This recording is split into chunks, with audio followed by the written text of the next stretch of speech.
Kelvin. Ya. You ada hantar itu truck masuk Langkawi ya? Ya, betul. Oh, cerita sikit.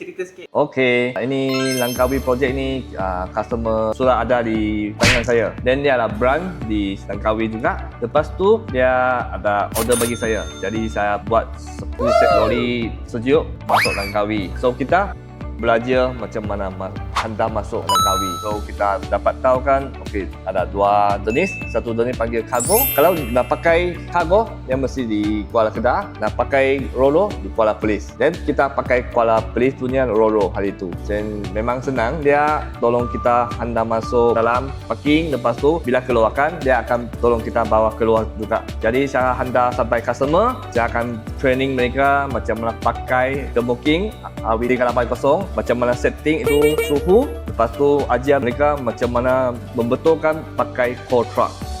Siapa-siapa berminat cari lori sejuk di utara Malaysia, di Penang, Kedah, Perlis atau Langkawi, boleh cari saya call box.